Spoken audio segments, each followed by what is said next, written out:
이 쥐새끼 같은 게 어디서 눈을 부라려? 확 삶아버릴라.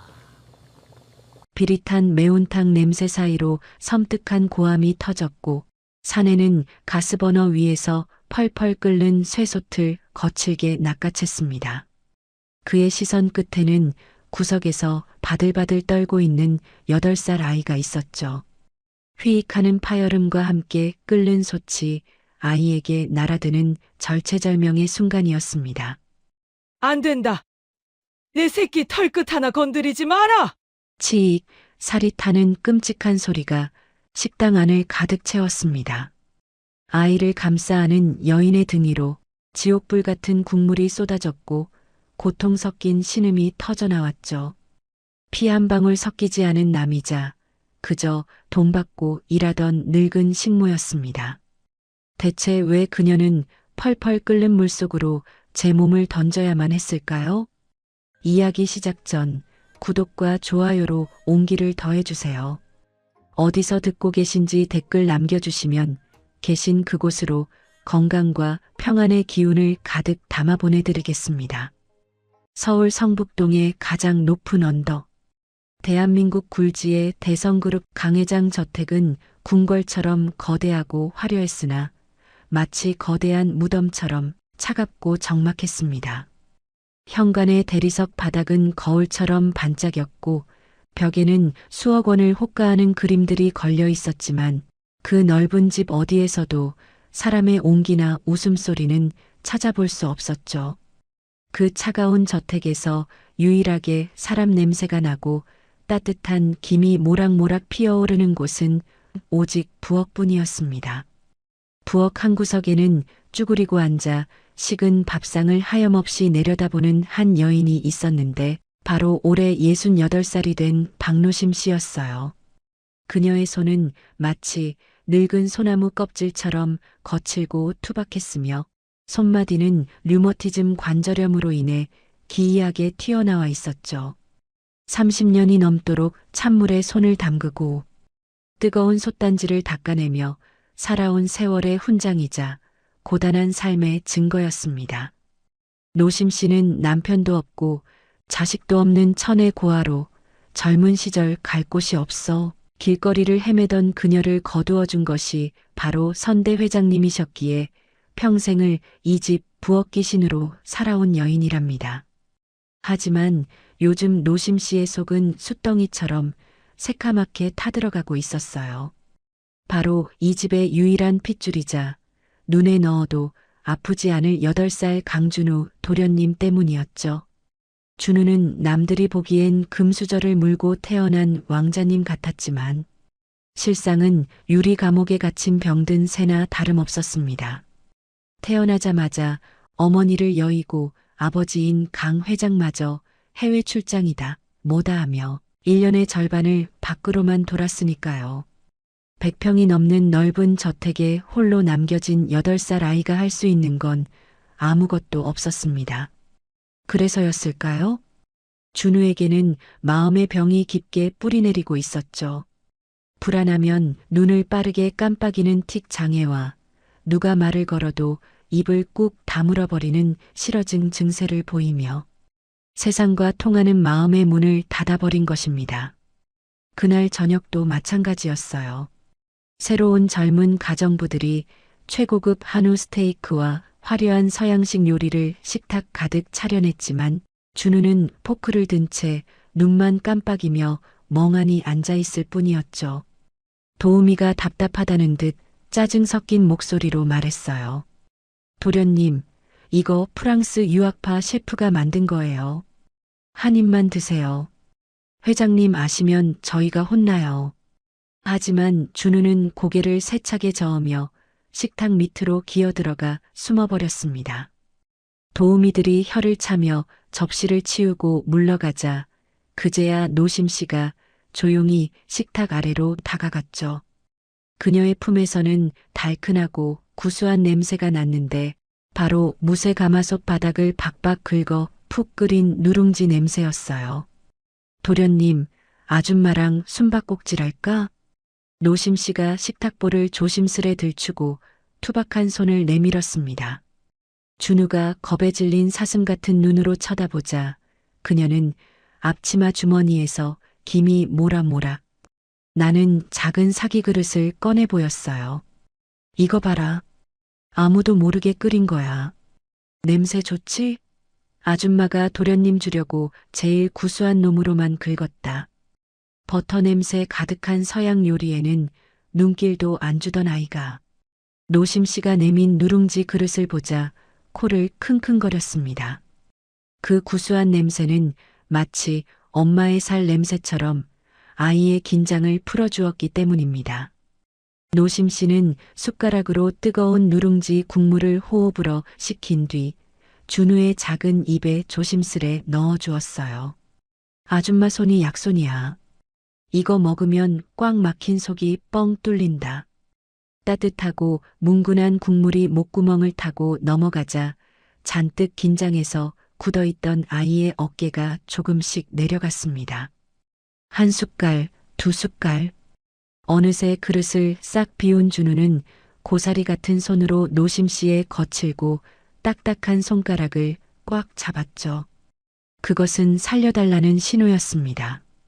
이 차가운 냉동고 같은 집에서 유일하게 36.5도의 체온이 느껴지는 노심 씨에게 매달리는 간절한 몸짓이었으니까요. 노심 씨는 가슴이 미어지는 것 같아 몰래 눈시울을 붉혔습니다.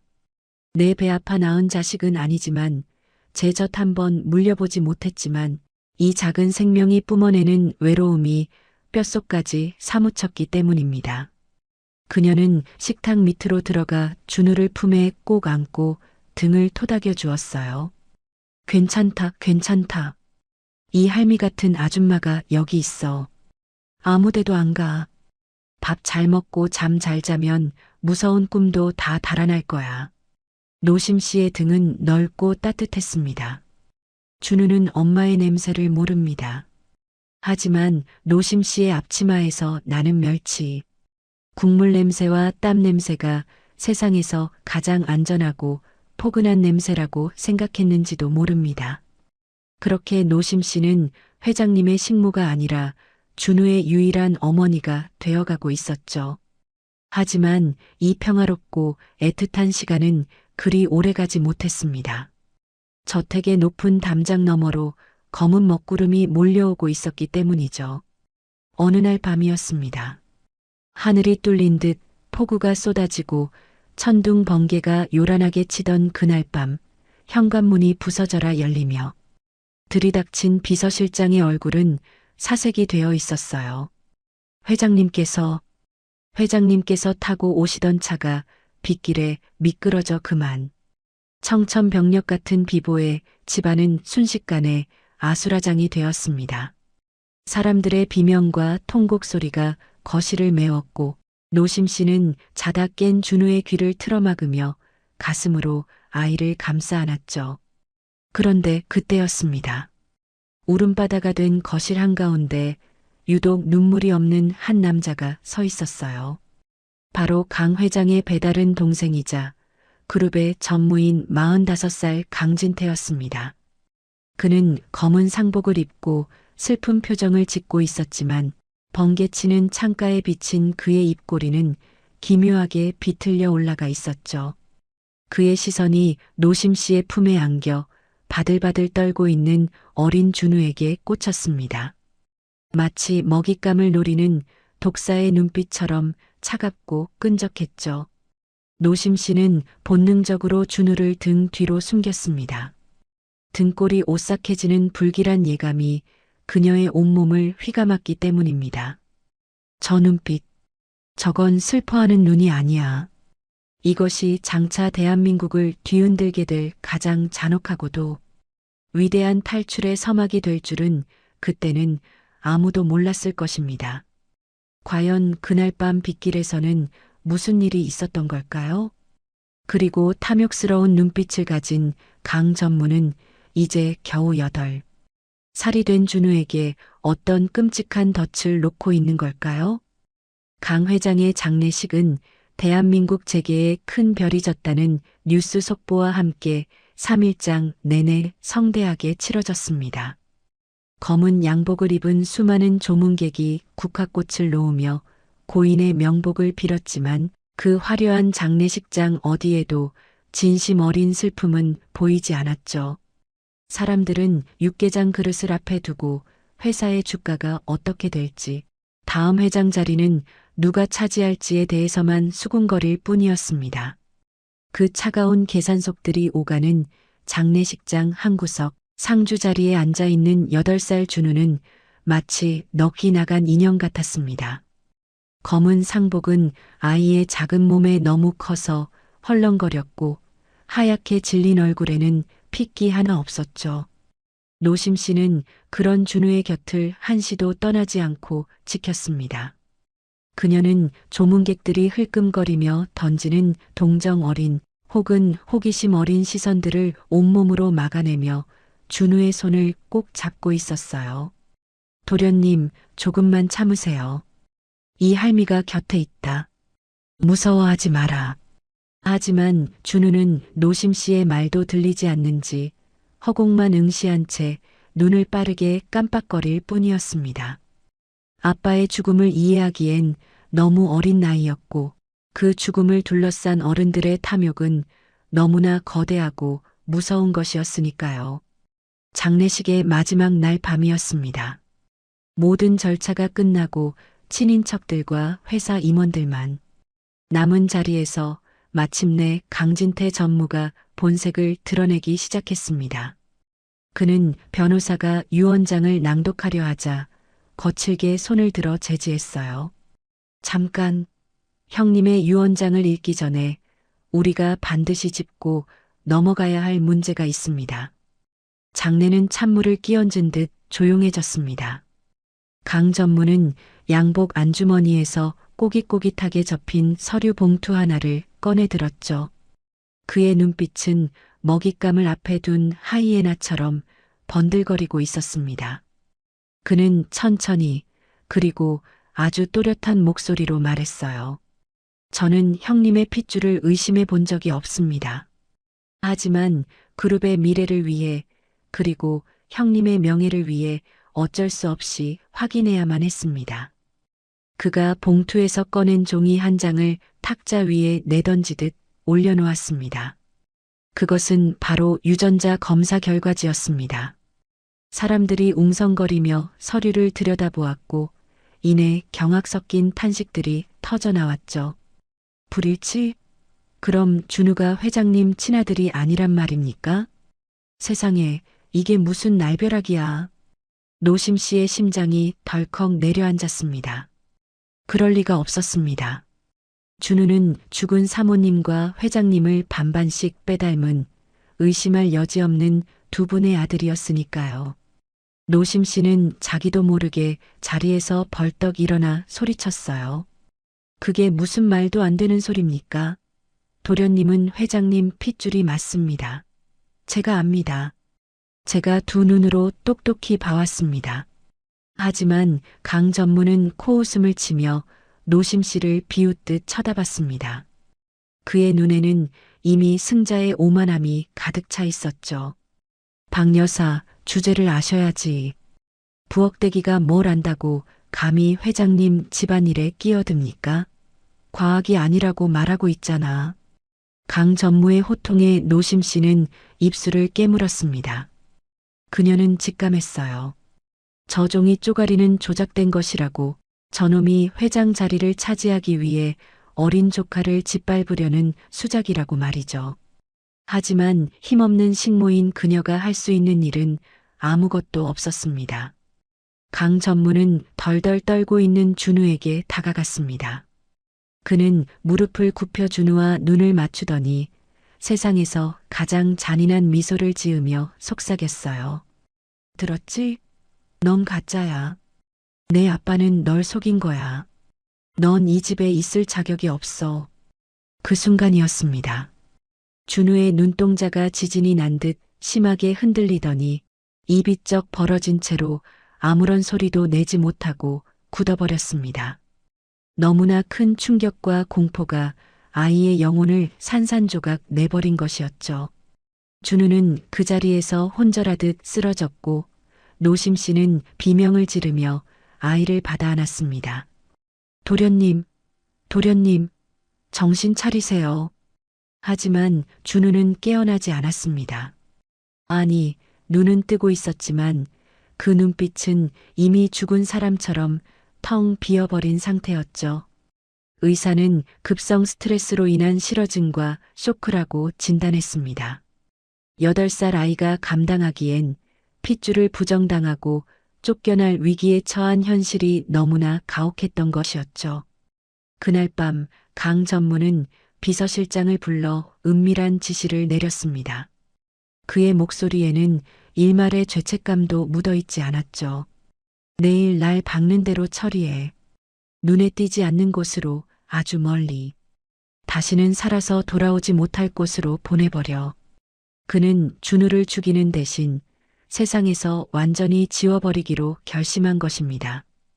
그것이 자신의 완벽한 승리를 위한 마지막 퍼즐이라고 믿었기 때문이죠. 하지만 그는 모르고 있었습니다. 그가 버리려는 그 작은 생명 곁에 목숨보다 더 질긴 인연으로 묶인 한 여인이 있다는 사실을 말입니다. 노심 씨는 잠든 준우의 머리맡에서 밤새 눈물을 삼켰습니다. 그녀는 알고 있었어요.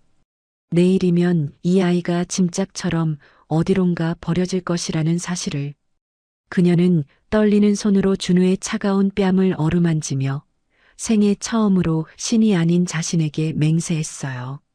안 된다. 절대로 혼자 보낼 수는 없다. 지옥 끝이라도 내가 따라갈 것이다.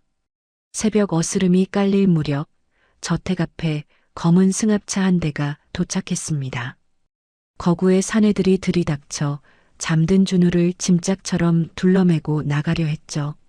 그때 방문을 가로막고 선 사람이 있었습니다. 바로 박노심 씨였습니다.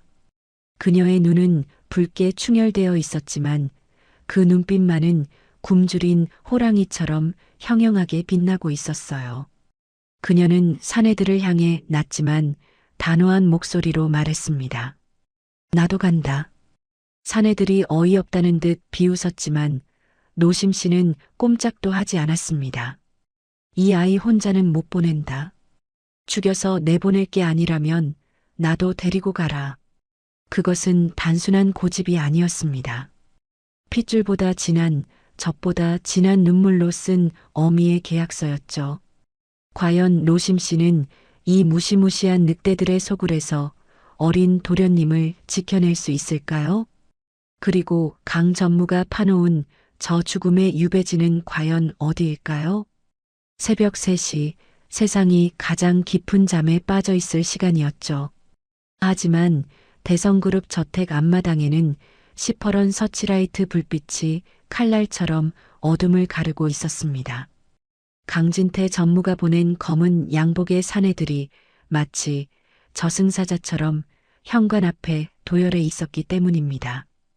그들은 짐짝을 나르듯 8살 준우를 거칠게 낚아채 차에 태우려 했어요. 이미 넋이 나간 준우는 반항조차 하지 못한 채 도살장에 끌려가는 송아지처럼 눈물만 뚝뚝 흘리고 있었죠. 그때 현관문을 가로막고 선 노심 씨가 사내들을 향해 표독스럽게 소리쳤습니다. 잠깐, 내 짐 챙길 시간은 줘야 할 것 아니냐. 내 발로 따라가겠다는데. 옷까지라도 챙겨야 얼어 죽지 않을 것 아니야. 사내들의 대장격인 자가 기가 차다는 듯 시계를 툭툭 치며 비아냥거렸어요. 할망구, 제정신이야? 소풍 가는 줄 알아? 딱 10분 준다. 그 안에 안 나오면 애새끼만 씻고 떠날 테니까 알아서 해. 노심 씨는 대답 대신 입술을 꽉 깨물고 집 안으로 뛰어들어갔습니다. 하지만 그녀가 향한 곳은 폐물이 있는 안방이 아니었어요. 곧장 부엌 가장 깊숙한 곳, 1년 내내 서늘한 기운이 감도는 다용도실로 달려갔죠. 그녀의 시선이 멈춘 곳은 구석에 처박혀 거미줄이 쳐진 볼품없고 낡아빠진 작은 항아리 하나였습니다. 표면은 유약이 벗겨져 거칠었고 주둥이 부분은 살짝 이가 빠져 있어 누가 봐도 당장 내다 버려야 할 쓰레기처럼 보였죠. 하지만 노심 씨는 그 항아리를 마치 국보급 고려청자라도 되는 양 떨리는 손으로 들어 올렸습니다. 그러고는 품속에서 미리 준비해둔 두툼한 무명천을 꺼내 항아리를 겹겹이 싸매기 시작했죠. 이거다. 이것만은 반드시 가져가야 해. 이게 우리 도련님 목숨줄이다. 사실 이 항아리는 100년이 넘은 대성그룹 종가집의 시간장이 담긴 단지였습니다. 하지만 그 속에는 간장보다 더 진하고 피보다 더 무거운 비밀이 숨겨져 있었죠. 노심 씨는 항아리를 가슴에 품고 서둘러 밖으로 나갔습니다. 기다리던 사내들이 킬킬대며 비웃기 시작했죠. 아니, 저 할망구가 노망이 났나? 금부치를 챙겨도 모자랄 판에 웬 똥단지를 들고 나와? 그때 2층 난간에서 내려다보고 있던 강진태 전무가 쯧쯧 혀를 찼습니다. 그는 승자의 여유가 넘치는 얼굴로 시가 연기를 길게 내뿜으며 말했죠. 박 여사, 내가 섭섭하게 했나? 퇴직금 대신 고작 썩은 간장 독이라니. 참 소박해서 눈물이 다 나는군. 강 전무의 조롱에 노심 씨는 고개를 들고 그를 똑바로 쳐다보았습니다. 평소라면 감히 눈도 못 마주치던 식모였지만 지금 그녀의 눈빛은 서리발처럼 차가웠어요. 그녀는 품에 안은 항아리에 힘을 주며 또박또박 대꾸했습니다. 전무님, 옛말에 장맛이 변하면 집안이 망한다고 했습니다. 제가 이 집 간장 맛 하나는 끝까지 지킬 테니 전무님은 그 잘난 회장 자리나 잘 지키십시오. 강 전무의 눈썹이 꿈틀했습니다. 뼈가 있는 말이었지만 그는 곧 코웃음을 치며 손을 휘저었죠. 어차피 죽으러 가는 마당에 늙은이의 헛소리 따위는 귀담아 들을 가치도 없다고 생각했기 때문입니다. 그래, 그 냄새나는 독단지 끌어안고 지옥 가서 실컷 먹어라. 여봐라, 뭐하냐? 당장 차에 태워. 사내들이 노심 씨와 준우를 거칠게 밀어 검은 승합차 뒷좌석에 구겨 넣었습니다. 차가운 가죽 시트에 감촉에 준우가 화들짝 놀라며 노심 씨의 품으로 파고들었죠. 아이는 공포에 질려 숨소리조차 제대로 내지 못하고 있었습니다. 노심 씨는 한 손으로는 준우를 꼭 껴안고 다른 한 손으로는 무명천에 쌓인 항아리를 생명줄처럼 움켜쥐었어요. 출발해. 엔진 소리가 요란하게 울리더니 차가 미끄러지듯 저택을 빠져나갔습니다. 육중한 철대문이 쿵 닫혔고 화려했던 대성그룹 저택은 순식간에 어둠 뒤로 멀어져 갔죠. 준우에게는 태어난 집이었고 노심 씨에게는 30년 청춘을 바친 일터였지만 이제 두 사람은 다시는 돌아올 수 없는 길을 떠나게 된 것입니다. 차는 화려한 서울을 뒤로하고 인적 없는 외곽도로를 향해 질주했습니다. 창밖 풍경이 황량한 들판으로 바뀌어 가자 노심 씨는 품에 안겨 바들바들 떨고 있는 준우의 귓가에 입술을 대고 아주 작게 속삭였어요. 운전석의 사내들에게는 들리지 않게 말이죠. 도련님, 잘 들으세요. 우리는 쫓겨나는 게 아닙니다. 잠시 여행을 가는 거예요. 준우가 젖은 눈으로 올려다보자 노심 씨는 항아리를 톡톡 두드렸습니다. 이 할미가 요술 단지를 가져왔어.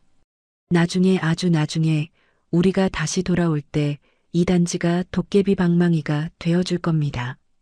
그러니까 뚝 그치세요. 준우는 노심 씨의 단단한 목소리에 조금은 안심이 된 듯 가슴에 얼굴을 묻고 까무룩 잠이 들었습니다. 차는 어느덧 육지를 벗어나 검푸른 바다가 보이는 서해안의 끝자락, 소야도 선착장으로 향하고 있었죠.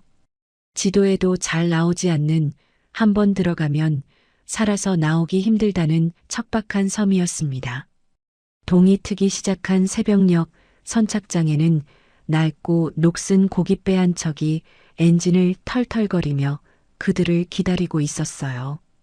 바닷바람은 살을 애는 듯 차가웠고 비릿한 냄새가 코를 찔렀죠. 차에서 내린 사내들이 두 사람을 배 위로 떠밀었습니다. 타, 군뱅이처럼 굴지 말고 빨리 타라고. 노심 씨는 휘청거리면서도 항아리를 놓치지 않았습니다. 그녀는 흔들리는 갑판 위에서 중심을 잡으며 멀어져가는 육지를 마지막으로 뒤돌아보았죠. 서울 하늘에는 붉은 해가 떠오르고 있었지만 그들이 가는 섬 쪽 하늘은 잿빛 먹구름으로 뒤덮여 있었습니다. 두고 봐라. 내 뼈가 부서지는 한이 있어도 우리 도련님 살려서 다시 돌아온다. 배가 거친 파도를 가르며 출항했습니다. 하얀 물보라가 노심 씨의 얼굴을 때렸지만 그녀는 눈 한 번 깜빡이지 않았죠. 이것은 단순한 유배가 아니었습니다. 복수를 위한 처절한 수행의 시작이자 늙은 식모와 어린 도련님의 목숨을 건 생존 전쟁의 서막이었습니다. 과연 그들이 도착할 소야도에는 어떤 시련이 기다리고 있을까요? 그리고 노심 씨가 챙긴 저 낡은 항아리는 정말로 그들을 구원할 도깨비 방망이가 될 수 있을까요? 엔진 소리가 멈추고 낡은 고깃배가 쿵소리를 내며 선착장에 닿았습니다. 마침내 두 사람이 도착한 곳은 지도에서도 찾기 힘들다는 서해안의 끝자락 소야도였죠. 배에서 내리자마자 살을 애는 듯한 칼바람이 두 사람의 뺨을 사정없이 때렸습니다. 선착장에는 인적이라곤 찾아볼 수 없었고 녹슨 가로등 하나만이 위태롭게 깜빡거리고 있었죠. 그때 배를 태워준 사내들이 두 사람의 짐 보따리를 갯벌 위로 휙 집어 던지며 소리쳤어요. 어이, 저기 보이는 저 집이야. 물 들어오기 전에 빨리 건너가. 꿈을 대다간 귀신 된다. 사내들이 가리킨 곳은 선착장에서 한참 떨어진 갯벌 건너편 자풀이 무성한 언덕 위에 있는 다 쓰러져가는 흙집이었습니다. 길이라도 있으면 좋으련만 그곳으로 가기 위해서는 질퍽거리는 갯벌을 가로질러야만 했죠. 배가 떠나고 사방이 고요해지자 준우의 입술이 파랗게 질리기 시작했습니다. 아줌마, 나 무서워. 집에 가고 싶어. 준우가 울먹이며 뒷걸음질 쳤어요. 최고급 가죽 구두를 신은 발이 갯벌에 닿자마자 푹 빠져버렸기 때문이죠. 발을 빼려고 발버둥 칠수록 검은 진흙은 아이의 발목을 더욱 깊이 빨아들였습니다. 준우는 그 자리에 주저앉아 엉엉 울음을 터뜨리고 말았죠. 노심 씨는 잠시 하늘을 올려다보았습니다. 먹구름이 잔뜩 낀 하늘에서는 금방이라도 눈보라가 몰아칠 것 같았어요. 그녀는 품에 안고 있던 시간장 항아리를 등 뒤에 배낭에 단단히 고쳐맸습니다. 그리고 갯벌 바닥에 엎드려 준우에게 등을 내밀었죠. 도련님, 업히세요. 여기는 서울이 아닙니다. 약한 소리하면 우린 죽어요. 자, 어서. 준우는 훌쩍거리며 노심 씨의 등 위로 조심스레 올라탔습니다. 68살 류머티즘 관절염으로 뼈마디가 쑤시는 노인의 등에 8살 아이의 무게가 묵직하게 내려앉았죠. 노심 씨는 억눌린 신음을 내뱉으며 비틀거리는 다리에 힘을 주어 일어섰습니다. 한 걸음을 뗄 때마다 발이 무릎까지 푹푹 빠지는 갯벌이었습니다. 차가운 진흙이 바지 틈으로 스며들어 살을 파고들었고 등 뒤에 항아리와 아이의 무게가 짓눌러 숨이 턱턱 막혀왔죠. 하지만 노심 씨는 멈출 수가 없었습니다. 지금 멈추면 밀물이 들어와 두 사람 모두 바다의 재물이 될 거라는 걸 알았기 때문입니다. 버텨야 한다. 박노심, 제발 버텨라. 여기서 쓰러지면 우리 도련님은 죽는다. 노심 씨는 입술을 깨물어 피를 내며 한 발 한 발을 내디뎠어요. 준우는 고개를 숙여 노심 씨의 목덜미에 얼굴을 묻었습니다. 아줌마의 땀 냄새와 비릿한 갯내음이 뒤섞여 묘한 안도감을 주었기 때문이죠. 아줌마, 미안해. 내가 무거워서 미안해. 준우가 고사리 같은 손으로 노심 씨의 땀 젖은 이마를 닦아주며 속삭였습니다. 그 작은 손길 하나가 기적처럼 노심 씨의 다리에 힘을 불어넣어 주었죠. 노심 씨는 가쁜 숨을 몰아쉬며 씩씩하게 대답했어요. 아이고, 우리 도련님 하나도 안 무겁다. 깃털처럼 가벼워서 날아갈 것 같네. 걱정하지 마세요. 아줌마가 천하장사야. 그녀의 등은 단순한 살덩이가 아니었습니다. 어린 핏줄을 지켜내려는 세상에서 가장 단단한 방패이자 절망의 바다를 건너는 유일한 구명조각이었으니까요. 얼마나 걸었을까요? 마침내 갯벌의 끝이 보이고 자풀이 무성한 언덕길이 나타났습니다. 노심 씨는 마지막 힘을 짜내어 언덕 위로 기어 올라갔고 목적지인 흙집 마당에 도착하자마자 준우를 내려놓고 그 자리에 털썩 쓰러지고 말았죠. 심장이 터질 듯 요동쳤고 눈앞이 핑 돌았지만 그녀는 안도의 한숨을 내쉬었습니다. 도착했다. 도련님, 이제 살았습니다. 하지만 안도감도 잠시, 눈앞에 펼쳐진 광경은 참담하기 그지없었어요. 기둥은 썩어 기울어져 있었고 지붕에는 구멍이 숭숭 뚫려 회색빛 하늘이 훤히 내다보이는 처참한 꼴이었습니다. 보일러는 고장 난 지 오래였고 아궁이에는 재만 날릴 뿐 땔감 하나 없었죠. 이곳은 사람이 살 수 있는 집이 아니라 짐승도 살다 도망갈 법한 폐허였습니다. 준우는 믿을 수 없다는 듯 울먹이며 물었어요. 아줌마, 여기서 자야 해? 너무 추워. 무서워. 노심 씨는 떨고 있는 준우를 보며 가슴이 미어지는 것 같았습니다. 불과 어제까지만 해도 대리석 바닥에 보일러가 빵빵하게 돌아가는 저택에서 살던 아이였으니까요. 하지만 노심 씨는 눈물을 보이는 대신 소매를 걷어붙였습니다. 지금 울고 있을 시간조차 사치라는 걸 알았기 때문입니다. 도련님, 저기 양지바른 돌 위에 잠시 앉아 계세요. 아줌마가 금방 마법을 부려서 따뜻한 궁전으로 만들어줄게. 창호지가 뜯겨나간 문틈으로는 황소바람이 숭숭 들어오고 있었습니다. 노심 씨는 입고 있던 코트를 벗어 문틀에 못을 박아 덧대었죠. 자신은 얇은 스웨터 한 장만 걸친 채 말입니다. 해는 이미 서산으로 넘어가고 어둠과 함께 살인적인 추위가 몰려오고 있었어요. 가져온 식량이라곤 배낭 속에 든 마른 누룽지 몇 조각뿐이었습니다. 노심 씨는 곤히 잠이 든 척 앉아있는 준우를 바라보며 깊은 한숨을 삼켰죠. 그때였습니다. 대문 밖에서 부스럭거리는 수상한 인기척이 들려왔습니다. 바람 소리라고 하기엔 너무나 묵직한 발소리였죠. 노심 씨는 본능적으로 준우를 등 뒤로 숨기고 부엌에 있던 녹슨 낫을 찾아 손에 꽉 쥐었습니다. 이 외딴 섬에 이 밤중에 찾아올 사람이 누가 있겠습니까? 강 전무가 보낸 감시자들이거나 아니면 도련님을 해치러 온 자객일지도 모른다는 생각에 노심 씨의 심장이 덜컥 내려앉았죠. 끽. 녹슨 대문이 기분 나쁜 소리를 내며 천천히 열리기 시작했습니다. 어둠 속에서 모습을 드러낸 것은 과연 누구일까요? 그리고 이 혹한의 추위 속에서 두 사람은 무사히 첫날 밤을 넘길 수 있을까요? 바로 서울 저택에서부터 두 사람을 짐짝처럼 싣고 온 강진태 전무의 하수인들이었습니다. 노심 씨는 쥔 낫을 뒤로 숨기며 그들을 매섭게 노려보았죠.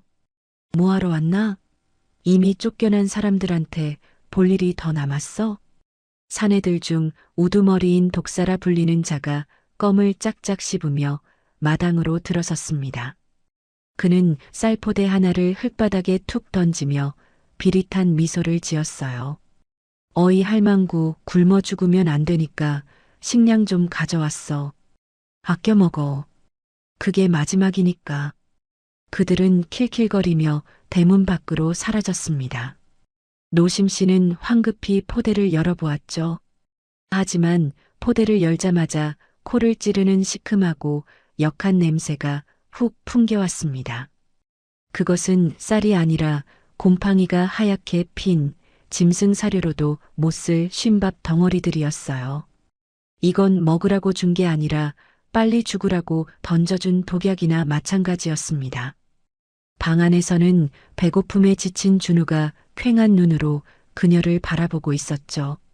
하루 종일 물 한 모금 마시지 못한 아이의 입술은 바짝 말라 갈라져 있었습니다. 노심 씨는 주먹을 꽉 쥐었어요. 당장이라도 뛰쳐나가 저놈들의 멱살을 잡고 싶었지만 어떻게든 이 썩은 쌀이라도 먹여서 도련님을 살려야 했으니까요. 그녀는 쉰내가 진동하는 쌀을 바가지에 담아 우물가로 갔습니다. 한겨울의 얼음장 같은 우물물을 퍼올려 쌀을 씻기 시작했죠. 손이 꽁꽁 얼어 감각이 없어지고 손등이 터져 피가 배어 나왔지만 그녀는 멈추지 않았습니다. 박박 문질러 곰팡이를 씻어내고 수십 번을 행건했어요. 제발, 제발 냄새야 없어져라. 우리 도련님 배탈 안 나게 도끼야 다 빠져라. 노심 씨는 챙겨온 시간장 항아리를 열었습니다. 100년 묵은 시간장 한 숟가락을 떠서 밥물에 풀었죠. 진한 간장 향이 쉰내를 덮어주길 간절히 바라면서 말입니다. 마당 한 구석에 돌을 쌓아 불을 지폈고 1시간여의 사투 끝에 거무튀튀하지만 김이 모락모락 나는 밥 한 그릇이 완성되었습니다. 도련님, 밥 드세요. 아줌마가 맛있는 간장 밥 해왔다. 노심 씨가 방문을 열고 들어서자 준우가 힘없이 고개를 들었습니다. 하지만 밥그릇을 보자마자 아이의 미간이 찌푸려졌죠. 냄새나. 이상한 냄새나. 준우가 코를 막으며 고개를 돌렸습니다. 노심 씨의 가슴이 철렁 내려앉았지만 그녀는 애써 밝게 웃으며 숟가락을 입가에 가져다 대었어요. 이게 원래 시골밥 냄새야. 서울밥이랑 달라서 그래. 아줌마가 끓인 보약이라 생각하고 눈 딱 감고 먹어보세요. 응? 노심 씨가 사정하듯 말하자 준우는 마지못해 입을 벌렸습니다. 밥알이 목구멍으로 넘어가자 아이의 얼굴이 일그러졌지만 배고픔이 더 컸는지 이내 오물오물 씹어 삼켰죠. 한 숟갈, 두 숟갈. 바닥을 비워가는 밥그릇을 보며 노심 씨는 안도감과 죄책감에 몰래 눈물을 훔쳤습니다. 천하의 대성그룹 도련님에게 쉰밥을 먹여야 하는 이 기막힌 현실이 뼈에 사무쳤기 때문입니다. 준우가 잠이 든 늦은 밤이었습니다. 노심 씨는 잠을 이룰 수가 없었죠. 문 밖에서 두렁거리는 말소리가 들려왔기 때문입니다. 그녀는 숨소리를 죽이고 문에 귀를 대었어요. 하수인들이 텐트를 치고 술판을 벌이고 있었던 것입니다.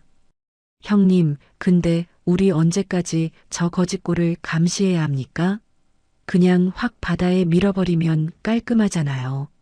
한 놈의 투덜거리는 목소리에 이어 독사의 목소리가 들려왔습니다. 야, 이 멍청한 놈아. 전무님이 왜 우릴 보냈겠냐? 알아서 죽어주길 바라는 거지. 그냥 놔두면 굶어 죽든 얼어 죽든 일주일이면 끝이야. 내일은 우물에 소금이나 한 포대 부어버려. 물도 못 마시게. 놈들의 대화는 악마의 속삭임보다 더 잔인했습니다. 단순히 유배를 보낸 것이 아니라 서서히 말라 죽이는 고사 작전이었던 것입니다. 노심 씨는 입을 틀어막고 바들바들 떨었죠. 공포심 때문이 아니었습니다. 어린아이를 상대로 저토록 잔인한 짓을 꾸미는 인간 말종들에 대한 끓어오르는 분노 때문이었죠. 노심 씨는 어둠 속에서 잠든 준우의 얼굴을 내려다보았습니다. 달빛에 비친 아이의 얼굴은 천사처럼 평온해 보였지만 그 볼에는 말라붙은 눈물 자국이 선명했죠. 그녀는 준우의 차가운 손을 잡고 마음속으로 피의 맹세를 되새겼습니다. 그래, 니들 마음대로는 안 될 거다. 내가 살아있는 한 우리 도련님 털끝 하나 못 건드린다. 우물에 독을 타면 빗물을 받아 먹일 것이고 밥을 안 주면 내 살이라도 베어 먹일 것이다. 노심 씨의 눈빛이 어둠 속에서 푸르게 빛났습니다. 그것은 더 이상 겁에 질린 늙은 식모의 눈빛이 아니었죠. 새끼를 지키기 위해 이빨을 드러낸 어미 늑대의 눈빛이었습니다. 하지만 현실은 너무나 가혹했습니다. 식량은 바닥났고 놈들은 내일 우물마저 못 쓰게 만들 작정이니까요. 과연 노심 씨는 이 절망적인 포위망을 뚫고 준우를 지켜낼 수 있을까요? 다음 날 아침 노심 씨가 준우를 데리고 바닷가로 나갔을 때였습니다. 방파제 위에서 낚시를 하던 놈들이 준우를 발견하고는 음흉한 미소를 지으며 다가오기 시작했죠. 그들의 손에는 낚싯대가 아닌 시퍼런 몽둥이가 들려 있었습니다. 노심 씨는 준우를 등 뒤로 숨기며 뒷걸음질 쳤지만 뒤는 낭떠러지 바다뿐이었어요. 절체절명의 위기, 그때였습니다. 어디선가 슉 하는 파열음과 함께 날카로운 무언가가 허공을 가르고 날아왔습니다. 그것은 정확히 독사의 발 앞에 꽂히며 놈들의 발걸음을 멈춰 세웠죠. 바위에 깊숙이 박힌 물건의 정체는 바로 녹이 슬어 더욱 살벌해 보이는 고기잡이 작살이었습니다. 어떤 놈이야? 놈들이 기겁하며 고개를 돌린 곳에는 헝클어진 백발을 휘날리며 서 있는 기괴한 차림의 노인이 있었습니다. 마을 사람들이 미친 개라고 부르며 피해 다닌다는 바로 그 의문의 노인이었죠. 과연 이 노인은 두 사람을 구하러 온 구세주인 걸까요?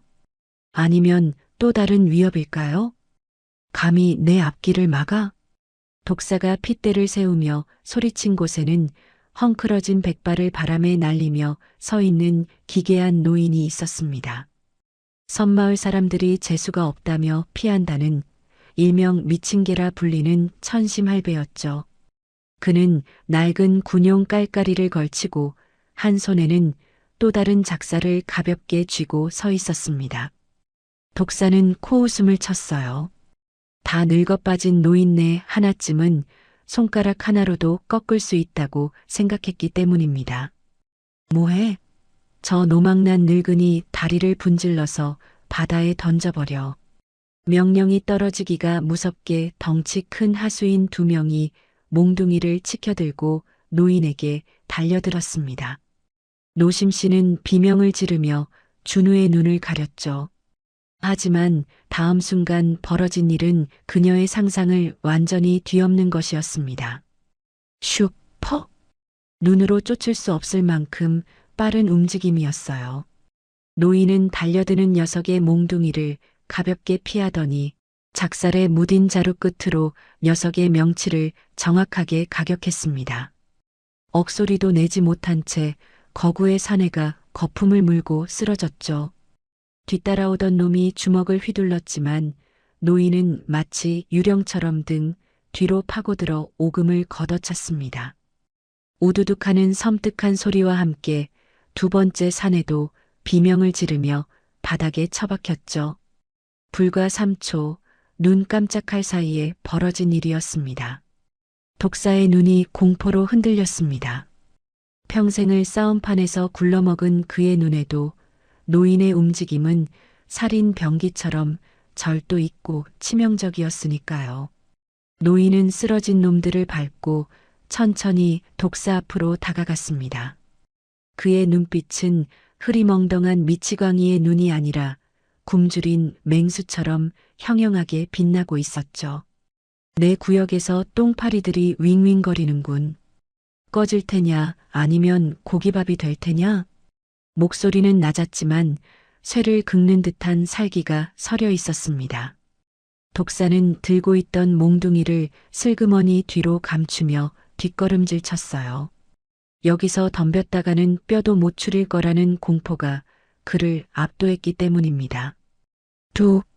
두고 보자. 독사는 쓰러진 부하들을 걷어차 깨우더니 꽁무니가 빠지게 도망쳤습니다. 조금 전까지만 해도 기세등등하던 놈들이 쥐새끼처럼 도망가는 꼴을 보며 노심 씨는 다리에 힘이 풀려 주저앉고 말았죠. 살았다. 도련님, 괜찮으세요? 준우는 겁에 질려 고개만 끄덕였습니다. 노인은 언제 그랬냐는 듯 살기를 거두고 무심한 표정으로 돌아섰죠. 그가 그냥 가버리려 하자 노심 씨는 황급히 일어나 소리쳤습니다. 어르신, 감사합니다. 덕분에 목숨을 건졌습니다.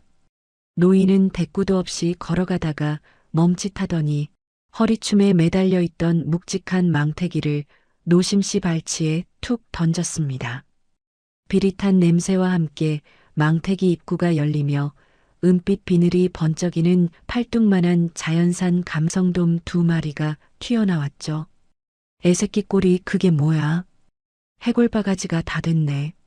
푹 고아 먹여. 노심 씨는 깜짝 놀라 눈을 동그랗게 떴습니다. 어제 놈들이 던져준 쉰밥과는 비교도 안 되는 귀한 생선이었으니까요. 그녀는 염치불구하고 망태기를 집어들었습니다. 지금은 자존심보다 준우의 한 끼가 더 급했기 때문입니다. 감사합니다. 정말 감사합니다. 노심 씨가 허리를 숙이자 노인은 힐끔 준우를 쳐다보았습니다. 준우는 노심 씨 뒤에 숨어 호기심 어린 눈으로 노인을 빼꼼히 쳐다보고 있었죠. 그 순간 노인의 무뚝뚝한 얼굴에 스치듯 묘한 표정이 지나갔습니다. 눈매가 그 양반을 쏙 빼닮았구먼. 네, 누구를 말씀하시는 건지. 노심 씨가 되묻자 노인은 헛기침을 하며 말을 돌렸습니다. 됐소. 밤엔 문단속이나 잘해. 쥐새끼들은 또 올 테니까. 노인은 바람처럼 휘적휘적 사라졌습니다. 노심 씨는 멀어지는 노인의 뒷모습을 보며 이상한 기시감을 느꼈죠. 분명 처음 보는 노인인데 낯설지 않은 그 기운, 그리고 그 양반이라는 말. 혹시 그가 돌아가신 회장님과 무슨 인연이라도 있는 걸까요? 하지만 깊게 생각할 겨를이 없었습니다. 노심 씨는 생선을 품에 안고 서둘러 폐가로 돌아왔어요. 녹슨 부엌칼로 서툰 솜씨지만 정성껏 생선을 손질했죠. 깨진 항아리 뚜껑에 물을 붓고 챙겨온 시간장을 한 국자 넣어 간을 맞췄습니다. 장작불 위에서 보글보글 끓기 시작하자 고소하고 기름진 냄새가 온 집안에 퍼졌죠. 도련님, 이리 와보세요. 오늘은 진짜 고기다. 노심 씨가 하얀 생선살을 발라 호호 불어 준우의 입에 넣어주었습니다. 준우는 조심스레 맛을 보더니 눈을 번쩍 떴어요. 비린내 하나 없이 고소하고 담백한 맛, 그리고 짭조름한 시간장의 풍미가 입안 가득 퍼졌기 때문입니다. 준우는 허겁지겁 입을 벌리며 아기 새처럼 받아먹기 시작했습니다. 노심 씨는 준우가 먹는 모습만 봐도 배가 불렀습니다. 자신은 국물 한 모금 마시지 않으면서 살점 하나라도 더 발라주려 애썼죠. 그렇게 배를 채운 준우의 얼굴에 오랜만에 핏기가 돌기 시작했습니다. 노심 씨는 잠든 준우의 머리를 쓰다듬으며 안도했지만 그 평화는 그리 오래가지 못했습니다. 독사가 당하고 갔다는 소식을 들은 강진태 전무가 경로했기 때문이죠. 서울의 화려한 집무실에서 보고를 받은 강 전무는 위스키 잔을 집어 던지며 고함을 질렀습니다. 미친 노인네 하나를 못 이겨서 도망을 쳐? 쓸모없는 새끼들. 강 전무는 인터폰을 눌러 더 잔혹하고 확실한 지시를 내렸습니다. 지금 당장 용역 애들 싹 다 불러 모아. 트럭으로 밀고 들어가서 그 집을 아예 가루로 만들어버려. 그 안에 있는 것들도 같이 묻어버리라고. 단순한 괴롭힘이 아니었습니다. 이제는 대놓고 목숨을 노리는 무자비한 철거 작전이 시작된 것입니다. 그날 밤 바람소리가 심상치 않았습니다. 마치 누군가의 울음소리처럼 창호지 문을 미친 듯이 두드렸죠. 노심 씨는 불안감에 자다 깨어 뜬 눈으로 밤을 지새웠습니다. 새벽녘 문틈으로 스며드는 찬 바람보다 더 차가운 냉기가 그녀의 등줄기를 타고 흘렀어요. 준우가 고열로 끙끙 앓기 시작한 것입니다. 엎친 데 덮친 격으로 밖에서는 중장비의 굉음이 들려오기 시작했습니다. 추워. 엄마, 추워. 새벽녘 준우의 입에서 흘러나온 신음은 노심 씨의 가슴을 난도질했습니다. 그녀가 황급히 아이의 이마에 손을 얹어보니 불덩이처럼 뜨거웠죠. 지난 며칠간의 혹독한 추위와 굶주림이 8살 아이의 작은 몸을 기어이 무너뜨리고 만 것입니다. 준우는 땀을 비오듯 흘리면서도 오들오들 떨고 있었어요. 도련님, 정신 차리세요. 도련님. 흔들어 깨워보았지만 준우는 헛소리만 중얼거렸습니다. 폐렴이었습니다. 이대로 두면 오늘 밤을 넘기기 힘든 위급한 상황이었지만 약국 하나 없는 외딴 섬에서 가진 것이라곤 틱 장의 약뿐이었죠. 설상가상으로 밖에서는 매서운 칼바람이 불어닥치고 있었습니다. 며칠 전 코트로 막아두었던 문틈이 거센 바람을 이기지 못하고 뜯겨나가 살을 애는 듯한 냉기가 방 안으로 밀려들어왔죠. 노심 씨는 맨발로 밖으로 뛰쳐나가 썩은 나무 판자와 지푸라기를 닥치는 대로 긁어모았습니다. 하지만 젖은 나무들은 매캐한 연기만 내뿜을 뿐 도무지 불이 붙지 않았죠. 콜록거리는 기침 소리와 함께 준우의 숨소리가 점점 거칠어졌습니다. 노심 씨는 절망감에 바닥을 치며 울부짖고 싶었어요. 하느님, 제발, 이 아이가 무슨 죄가 있습니까? 데려가시려거든 저를 데려가세요. 제발 우리 도련님만은 살려주세요. 그때 문틈으로 들어온 황소바람이 촛불마저 꺼뜨렸습니다. 암흑천지. 들리는 것은 오직 준우의 가쁜 숨소리와 섬뜩한 바람 소리뿐이었죠. 노심 씨는 직감했습니다. 이 바람을 막지 못하면 도련님은 아침 해를 보지 못할 것이라고요. 그녀는 더 이상 고민하지 않았습니다. 준우를 방구석 가장 안쪽으로 옮기고 자신이 입고 있던 낡은 스웨터를 벗어 아이의 몸을 꽁꽁 싸매 주었죠. 이제 그녀에게 남은 건 얇은 내복 한 장뿐이었습니다. 노심 씨는 덜덜 떨리는 몸을 이끌고 뜯겨나간 문틈으로 다가갔습니다. 그리고 문을 등지고 앉았죠. 자신의 넓고 굽은 등으로 그 틈새를 막아선 것입니다. 차가운 바람이 내복을 뚫고 맨살에 닿자 마치 수천 개의 바늘로 찌르는 듯한 고통이 밀려왔습니다. 살점이 떨어져 나가는 듯한 아픔에 비명이 터져 나올 뻔했지만 그녀는 이를 악물고 참아냈어요. 자신이 비명을 지르면 준우가 깰까봐 입술을 깨물어 피를 삼킨 것입니다. 시간이 지나자 살이 찢어지는 듯한 고통은 점차 무뎌지고 등은 감각을 잃어 마비되어 갔습니다. 하지만 노심 씨는 꼼짝도 하지 않았죠. 그녀는 무릎을 세우고 앉아 준우의 숨소리에 귀를 기울였습니다. 괜찮다. 괜찮다. 아줌마 등은 무쇠라서 끄떡없어. 노심 씨는 흐릿해지는 의식 속에서도 준우를 향해 끊임없이 말을 걸었어요. 극한의 추위 속에서 졸음이 쏟아졌지만 그녀는 허벅지를 꼬집으며 정신을 붙잡았습니다. 내가 여기서 쓰러지면 저 문이 열린다. 내가 무너지면 도련님이 죽는다. 그녀의 등은 이제 단순한 살덩이가 아니었습니다. 차가운 세상의 풍파로부터 어린 핏줄을 지켜내는 가장 따뜻하고 견고한 성벽이었죠. 어느새 바람소리가 잦아들고 준우의 숨소리도 조금씩 평온해지기 시작했습니다. 노심 씨의 체온이 방 안의 온기를 지켜낸 것입니다. 꽃기요.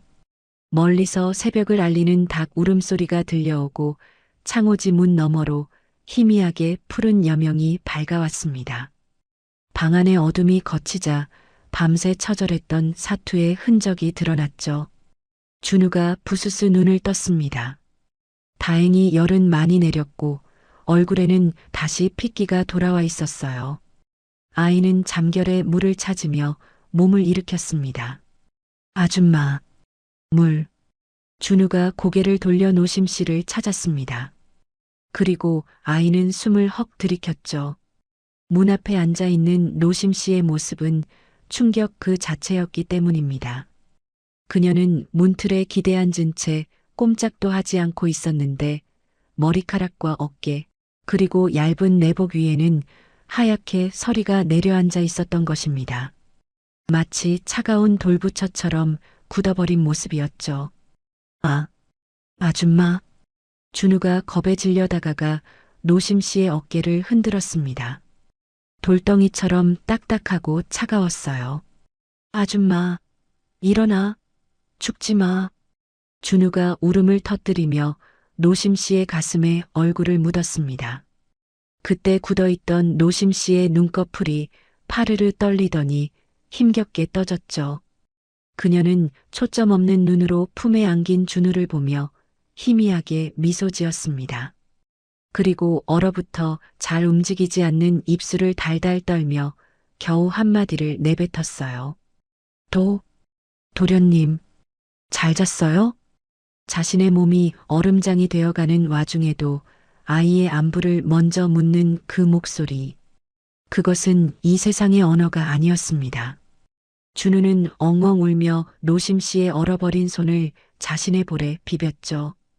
미안해. 나 때문에. 아줌마 죽지 마. 노심 씨는 겨우 손을 들어 준우의 눈물을 닦아주려 했지만 손가락이 굽혀지지 않았습니다. 하지만 그녀의 입가에는 안도와 승리의 미소가 번졌죠. 살려냈다는 안도감, 오늘 밤도 지켜냈다는 승리감이 그녀의 심장을 다시 뛰게 만들고 있었으니까요. 아줌마 안 죽어. 도련님이 살아있는데 내가 어떻게 죽어. 노심 씨가 힘겹게 몸을 일으키려던 찰나였습니다. 우웅, 우웅. 집 전체가 울릴 만큼 거대한 굉음이 들려왔습니다. 바람 소리도 파도 소리도 아닌 쇠와 쇠가 부딪히고 땅을 갈아엎는 기계음이었죠. 노심 씨의 동공이 확장되었습니다. 간신히 추위라는 적을 물리쳤는데 더 무시무시한 괴물이 이 아침을 깨트리고 있었으니까요. 준우가 놀라 창문 밖을 내다보았고 아이의 입이 떡 벌어졌습니다. 마당 입구, 무너진 담장 너머로 거대한 노란색 괴물이 머리를 쳐들고 있었죠. 포클레인이었습니다. 그리고 그 뒤로 쇠파이프와 망치를 든 수십 명의 용역 깡패들이 검은 개미떼처럼 몰려오고 있었습니다. 그들의 맨 앞에는 독사가 퉁퉁 부은 얼굴로 악독한 미소를 짓고 서 있었죠. 저기 있다. 저 안에 쥐새끼들 숨어 있어. 싹 다 밀어버려. 독사의 고함과 함께 포클레인의 거대한 삽이 허공을 갈랐습니다. 쾅! 흙집의 한쪽 벽이 종이장처럼 구겨지며 무너져 내렸죠. 먼지가 폭풍처럼 일었고 준우와 노심 씨는 비명을 지르며 서로를 끌어안았습니다. 안 돼. 이 집은 안 돼. 노심 씨가 얼어붙은 몸을 이끌고 밖으로 뛰쳐나가려 했지만 다리가 말을 듣지 않아 쓰러지고 말았습니다. 이제 정말 끝인 걸까요? 밤새 추위와 싸워 이겨낸 이 생명들이 저 무자비한 쇠붙이 아래 짓눌려 사라지게 되는 걸까요? 그 절망의 순간 무너진 담벼락 위로 누군가 뛰어올랐습니다. 역광을 받아 검은 실루엣으로 보이는 그 사람의 손에는 서슬퍼렇게 빛나는 두 개의 작살이 들려 있었죠. 아침부터 남의 집 대문을 부수는 개호로 자식들이 있구만. 걸걸한 목소리가 굉음을 뚫고 울려 퍼졌습니다. 미친 게 천심할배였습니다. 하지만 어제의 그와는 분위기가 달랐죠.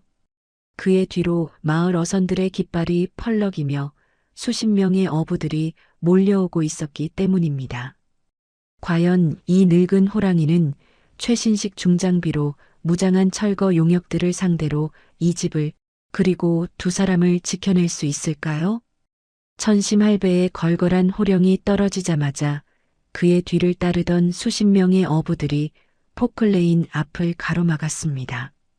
그들의 손에는 몽둥이 대신 쇠갈고리와 쇠스랑이 들려 있었는데 바다에서 잔뼈가 굵은 뱃사람들의 기세는 깡패들과 차원이 달랐죠.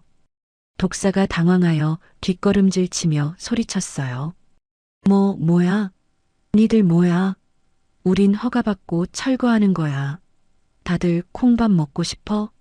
하지만 천심할배는 코웃음을 치며 작사를 땅에 쿵 찍었습니다. 그는 포클레인 운전석을 향해 작살 끝을 겨누며 나직하게 으르렁거렸죠. 웃기고 자빠졌네. 이 섬에서는 내가 법이야. 내 눈에 흙이 들어가기 전에는 이 집 기둥 하나도 못 건드려. 그 쇠바가지 치우지 않으면 기름 호스부터 끊어버릴 테니 그리 알아. 운전기사가 겁을 먹고 시동을 꺼버렸습니다. 독사는 입술을 부들부들 떨었지만 살기 등등한 어부들의 눈빛에 눌려 버틸 재간이 없었죠. 두고 봐. 경찰 불러서 싹 다 쓸어버릴 테니까. 독사는 악에 바친 비명만 남기고 꽁무니를 뺐습니다. 마침내 굉음이 사라지고 다시 고요가 찾아왔어요. 노심 씨는 다리에 힘이 풀려 주저앉으며 천심할배의 바짓단을 잡고 울먹였죠. 어르신, 정말 감사합니다. 2번이나 목숨을 구해주셨습니다. 천심할배는 무뚝뚝하게 노심 씨를 일으켜 세우더니 그녀의 뒤에 숨어 떨고 있는 준우를 빤히 쳐다보았습니다. 그의 눈빛이 매섭게 빛났어요. 할멈, 언제까지 저 녀석 치마폭에 감싸고 돌 거야? 사내 새끼 눈빛이 저게 뭐야? 아직 어린아이입니다. 너무 놀라서. 어리긴. 뺏긴 집을 되찾으려면 깡다구가 있어야지. 징징거린다고 누가 밥 떠먹여주나? 천심할배의 호통에 준우가 움찔하며 고개를 숙였습니다. 그 말은 비수처럼 날카로웠지만 틀린 말이 하나도 없었기 때문이죠. 할배는 혀를 차며 망태기에서 말린 생선 몇 마리를 마루에 던져주었습니다. 먹고 기운이나 차려. 당분간 놈들이 얼씬도 못하게 해줄 테니까. 할배와 어부들이 돌아가고 난 뒤 노심 씨는 무너진 벽을 임시로 보수했습니다. 하지만 당장 먹고 살 길이 막막했죠. 노심 씨는 결심한 듯 머리에 수건을 동여매고 밖으로 나갈 채비를 했어요. 도련님, 집 잘 지키고 계세요. 아줌마가 가서 쌀이라도 구해올게. 그날부터 노심 씨의 처절한 갯벌 노동이 시작되었습니다. 그녀는 마을 안악들 틈에 끼어 하루 종일 굴을 까고 바지락을 캐기 시작했죠. 평생 부엌일만 해왔던 그녀에게 칼바람이 부는 갯벌 작업은 지옥이나 다름없었습니다. 조개 껍데기에 손이 베어 피가 흐르고 짠 바닷물에 상처가 짓물러 손은 거북이 등껍질처럼 딱딱하게 굳어갔죠. 하지만 노심 씨는 아픈 내색 한 번 하지 않았습니다. 그렇게 번 돈으로 쌀을 사고 준우가 좋아하는 사탕한 알을 살 수 있다면 그걸로 좋겠으니까요. 해질녘 녹초가 되어 돌아온 노심 씨의 손을 본 준우는 충격을 받았습니다. 보드랍던 아줌마의 손이 흉측하게 변해 있었기 때문이죠. 아줌마, 손이 괜찮다. 훈장이다, 훈장. 우리 도련님 밥 먹이는 영광의 상처야. 노심 씨는 활짝 웃으며 준우의 머리를 쓰다듬었습니다.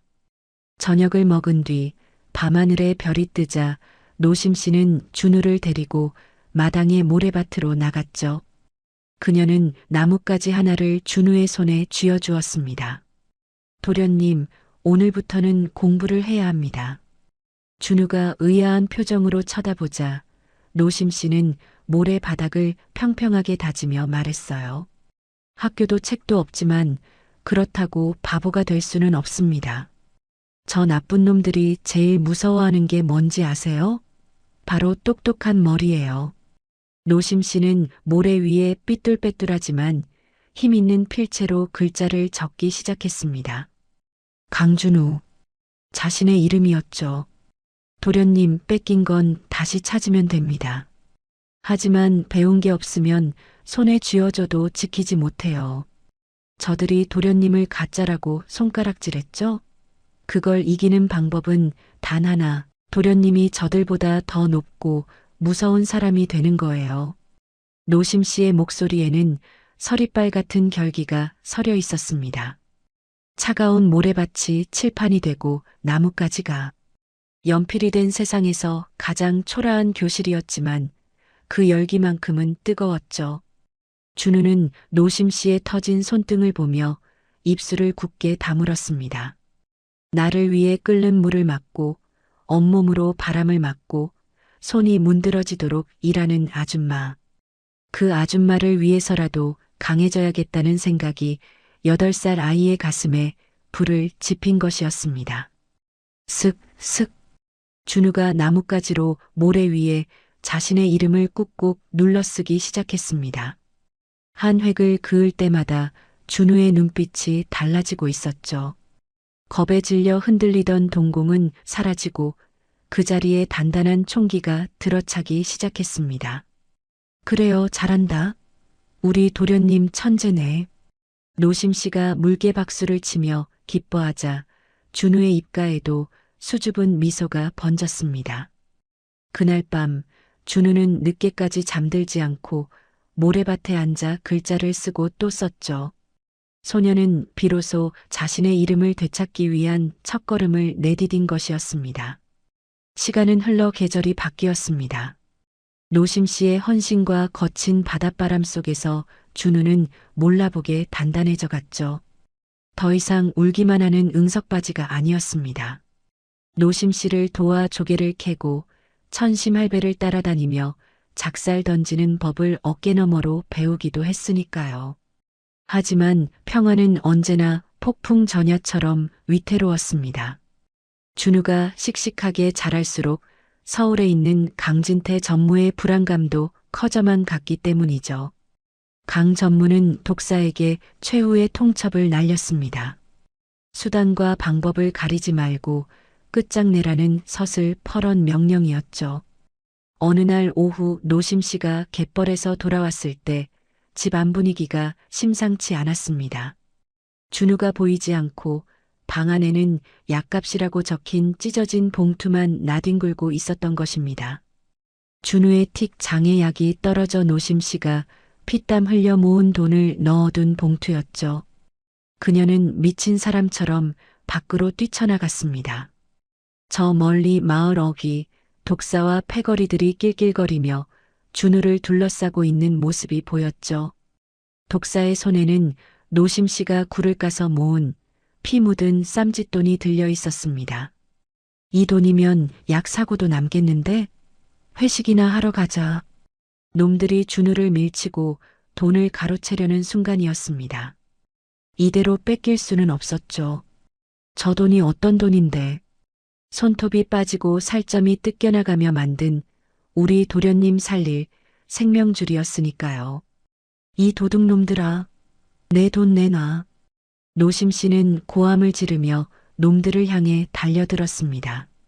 늙은 식모의 마지막 자존심마저 버리고 놈들의 바짓가랑이를 잡고 늘어지는 처절한 사투가 시작된 것이었습니다.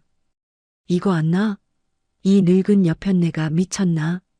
독사가 신경질적으로 다리를 휘저었습니다. 하지만 노심 씨는 흙바닥에 질질 끌려가면서도 독사의 바짓단을 쥔 손을 절대 놓지 않았죠. 손톱이 뒤집어지고 손등이 까져 피가 배어 나왔지만 고통은 느껴지지 않았습니다. 오직 저 돈을 뺏기면 도련님 약을 못 산다는 생각뿐이었기 때문이었습니다. 이거 도련님 약값이야. 못 가져가. 노심 씨의 처절한 애원에 독사는 귀찮다는 듯 인상을 찌푸리며 군화발로 노심 씨의 어깨를 걷어찼죠. A씨, 재수없게 달라붙고 난리야. 저리 안 꺼져? 퍽 소리와 함께 노심 씨가 뒤로 나뒹굴었습니다. 입안이 터져 비릿한 피맛이 났지만 그녀는 오뚜기처럼 다시 기어가 독사의 발목을 잡았죠. 그것은 사람이 낼 수 있는 힘이 아니었습니다. 새끼를 지키려는 어미 짐승의 본능이었기 때문이었습니다. 안 된다. 못 가져간다. 저 돈이 어떤 돈인데. 독사의 눈에 살기가 돌았습니다. 그는 돈 봉투를 주머니에 쑤셔 넣으며 부하들에게 턱짓을 했죠. 안 되겠다. 이 할망구 아주 반병신을 만들어놔야 정신을 차리지. 밟아. 그 말이 떨어지기가 무섭게 사내들이 노심 씨를 에워싸고 무자비한 발길질을 시작했습니다. 둔탁한 타격음과 함께 노심 씨의 입에서 억눌린 신음이 터져나왔죠. 멀리서 이 참혹한 광경을 지켜보고 있던 8살 준우의 눈동자가 심하게 흔들렸습니다. 눈앞에서 유일한 가족인 아줌마가 피투성이가 되어 짓밟히고 있었기 때문이었습니다. 준우의 다리가 벌벌 떨렸지만 피를 토하면서도 자신을 보며 도망가세요. 라고 입모양으로 외치는 노심 씨의 눈빛을 본 순간 공포가 분노로 바뀌었죠. 이건 꿈이 아니었습니다. 지옥 같은 현실이었고 이 지옥에서 나를 지켜줄 신은 어디에도 없었죠. 그렇다면 남은 방법은 하나뿐이었던 것이었습니다. 내가 지켜야 해. 준우의 시선이 마당 구석에 놓여있는 물건에 꽂혔습니다. 천심할배가 주고 간 녹슬고 끝이 무딘 낡은 작살이었죠. 준우는 홀린 듯 다가가 작살을 손에 쥐었어요. 묵직하고 차가운 쇠의 감촉이 손바닥을 파고들자 두려움으로 떨리던 아이의 손이 기이하게 진정되었죠. 독사 패거리는 노심 씨를 밟느라 등 뒤에서 다가오는 어린 야수의 기척을 전혀 눈치채지 못했습니다. 아! 갑자기 독사가 비명을 지르며 종아리를 감싸쥐었죠. 날카로운 쇠붙이가 그의 다리를 스치고 지나갔기 때문이었습니다. 깜짝 놀란 놈들이 뒤를 돌아보고는 얼어붙고 말았습니다. 그곳에는 고작 8살짜리 꼬마가 자신의 키만한 작사를 겨누고 서 있었기 때문이었죠. 하지만 그들을 공포에 떨게 만든 건 작살이 아니었습니다. 준우의 눈은 이미 겁에 질린 아이의 눈이 아니었죠. 모든 것을 파괴해 버리겠다는 악귀의 눈빛이었던 것입니다. 네, 나.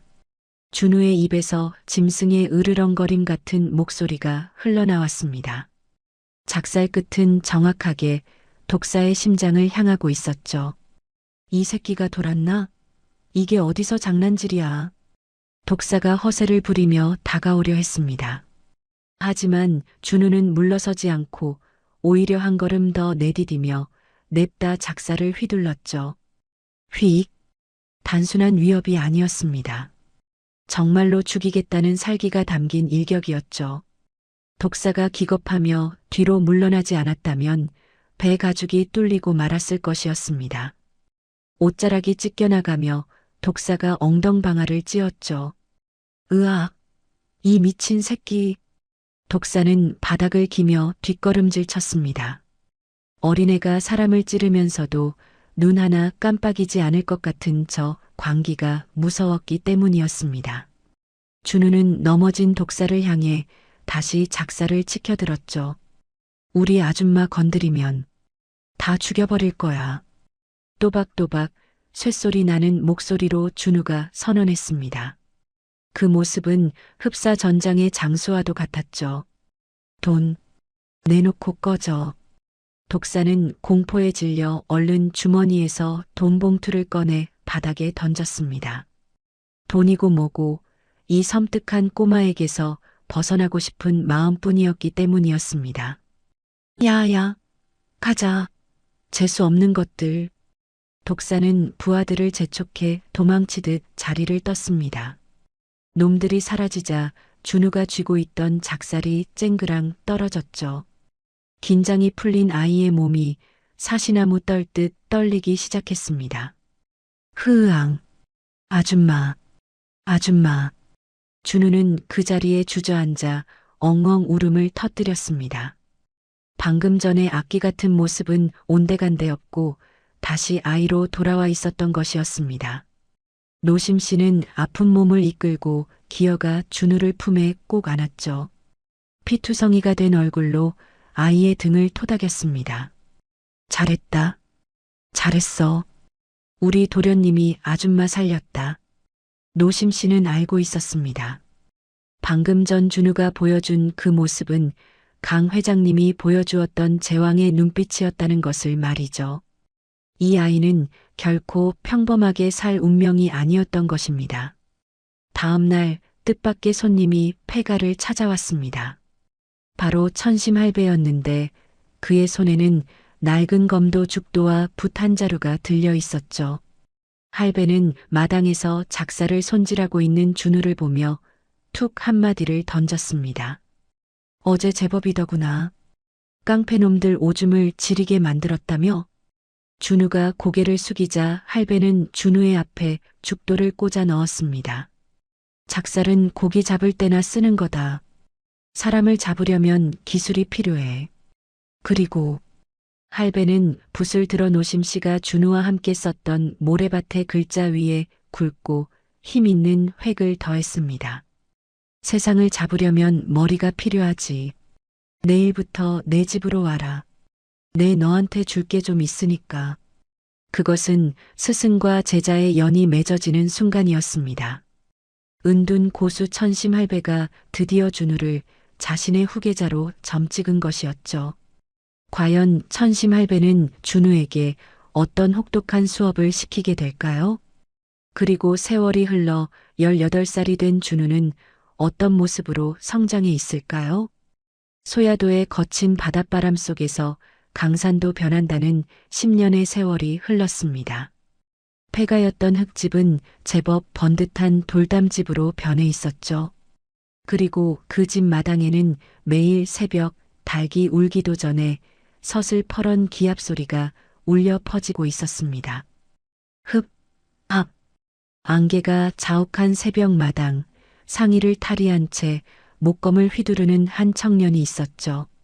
키 185cm가 넘는 거구에 구릿빛 피부 위로 실전 근육이 단단하게 잡힌 사내. 바로 18살이 된 강준우였습니다. 그의 몸에서 10년 전 갯벌에 빠져 울던 유약한 꼬마의 흔적은 찾아볼 수 없었습니다.